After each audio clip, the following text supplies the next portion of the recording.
हाँ जी, तो सऊदी हुकूमत ने किया है एक अजीम काम, उन्होंने पकड़े हैं 4000 भिखारी। वैसे अगर भिखारियों की बात की जाए तो तकरीबन 22-23 करोड़ से ज़ायद हमारी तादाद है। Correct me if I am wrong, और हम सब ही किसी न किसी अंदाज में भिखारी हैं, बल्कि उनको मखरूज़ कहा जाए तो ज़्यादा बेहतर होगा, ये थोड़ा-सा एक इज़्ज़तदार टर्म है।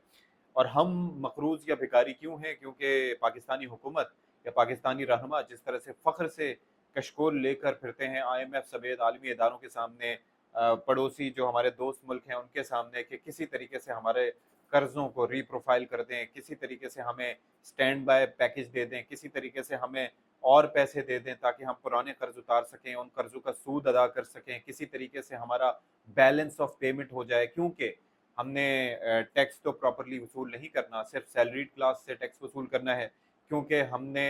ज़राअत के शोबे पर टैक्स नहीं लगाना, क्योंकि हमने जो रिटेलर्स हैं उनको हमने दरख्वास्तें करनी है कि खुदारा टैक्स के नेट में आ जाओ, लेकिन हमने उनसे वसूल नहीं करना। तो इसलिए, और ना ही हमने अपने अखराजात रोकने हैं शाहाना, ना हमने असिस्टेंट कमिश्नर्स को डबल केबिन गाड़ियाँ देने से रुकना है, ना हमने और जो हमारे ऐवान सदर के मालियों के लिए करोड़ों रुपए मुख्तस जो करने हैं उसको कमी करनी है, ना ही हमने अपने जो मुफ्त के पेट्रोल बांट रहे हैं, मुफ्त के बिजली के यूनिट बांट रहे हैं, तज़ीन व आराइश के नाम पर जो मुख्तलिफ सूबों में वज़रा को 10-10 लाख रुपए और किरायों की मद में अपना घर होने के बावजूद 2-2 लाख रुपए दिए जा रहे हैं सरकारी फंड से, ना तो उनमें कोई कमी कर रहे हैं। और ऐसे बेपनाह ऐसे अखराजात हैं जिनमें हम कमी नहीं कर रहे, लेकिन हाथ फैलाकर हम लाजमी तौर पर किसी न किसी मुल्क के पास जा रहे होते हैं कि खुदारा हमारी मईशत नहीं चल रही है, हमारा हाथ थामो।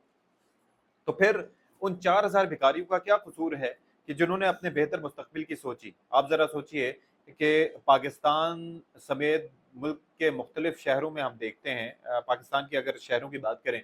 तो कराची, लाहौर, इस्लामाबाद, क्वेटा, हर जगह आपको नस्ल और एक कौम आपको जगह जगह मिलती है, वो भिखारी। वो मांग के अपना हक आपसे तस्लीम करते हैं, करवाते हैं, और कहते हैं कि जी हमें कुछ ना कुछ पैसे दो। लोग उनको देते हैं, लेकिन उन्होंने आगे की सोची, उन्होंने सोचा कि क्यों ना अपने मुस्तकबिल को बेहतर बनाया जाए, और फॉरेन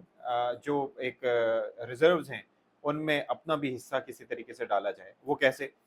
वो उन्होंने तय किया कि भाई एजेंट माफिया से मिलके हम कुछ ऐसी प्लानिंग करते हैं कि मुल्क से बाहर चले जाते हैं। और एजेंट माफिया तो आपको पता है ये वही लोग हैं जो हमारे पढ़े लिखे नौजवानों को, जो हमारे यहाँ पर यंगस्टर्स हैं, उनको सुहाने ख्वाब दिखाते हैं कि तुम्हें यूरोपियन मुल्कों में बैठा के हम कश्तियों में बिठा कर लेके जाएंगे, कंटेनरों में बिठा कर लेके जाएंगे, हम इस तरीके से लेके जाएंगे। और वो कंटेनर्स में और कश्तियों के जरिए जब जाते हैं तो कई डूब जाते हैं कश्तियों में, और कई जो है वो दम घुटने से कंटेनर्स के अंदर ही उनकी मौत हो जाती है, और लाखों रुपए उनसे वसूल भी कर लिए जाते हैं और 2 नंबर तरीके से अलग जाते हैं।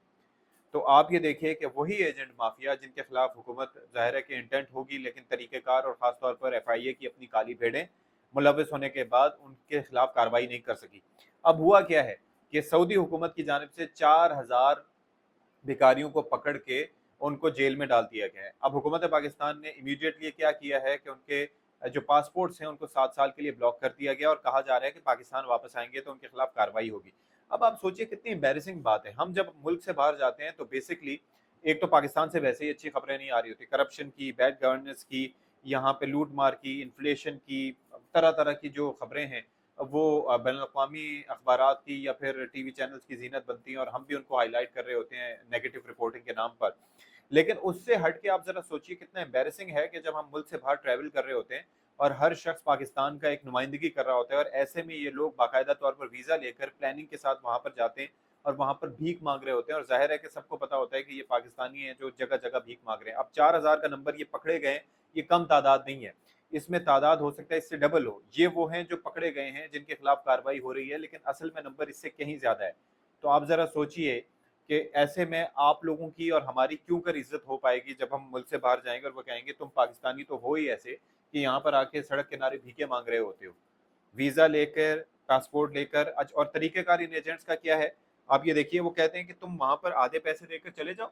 बाकी उसके बाद जो आधे पैसे तुमने देने हैं कि वहाँ पर जब कमाई शुरू करोगे, जो कि फ़ौरन शुरू हो जाएगी और सऊदी रियाल में कमाई होगी, तो वहाँ से फिर तुमने ये अखराजात हमें वापस करने, ये पैसे वापस देने। उनके लिए भी मुनाफे का सौदा है।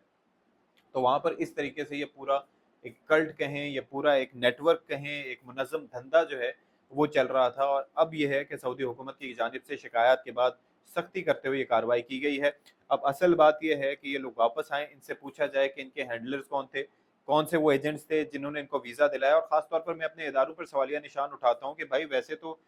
वीज़ा देने से पहले 10 तरह की चीज़ें, पासपोर्ट इश्यू करने से पहले 10 तरह की तस्दीक होती है, चीज़ें चेक होती हैं। इन लोगों को किस तरीके से चेक हुआ, और ख़ास तौर पर जब वीज़ा जारी हुआ तो इन जो एजेंट्स की ख़ास तौर पर जो अगर ये सऊदी अरब गए हैं तो सऊदी कॉन्सुलेट में भी इनकी अच्छी कोई नो हाउ होगी। बैंक स्टेटमेंट्स किस तरह से बनी, बैंक स्टेटमेंट में किस तरह से रकम इन्होंने कैसे मेंटेन की, इनकी हिस्ट्री किस तरह से चेक की गई, और किस तरीके से ये वीज़ा हासिल करने में कामयाब रहे, और उसके बाद फिर ट्रैवल करके यहाँ पर एफआईए के सामने से उनकी एफआईए ज़ाहिर है कार्रवाइयाँ भी करता है, मुल्तान से भी कई लोगों को इन्होंने डिपोर्ट किया है, ये सॉरी ऑफलोड किया है, लेकिन क्या वजह रही कि ये वहाँ पर पहुँच पाए? तो that is the question that needs to be answered, और आई होप कि इनके खिलाफ कोई कार्रवाई हो जाएगी। I just hope so.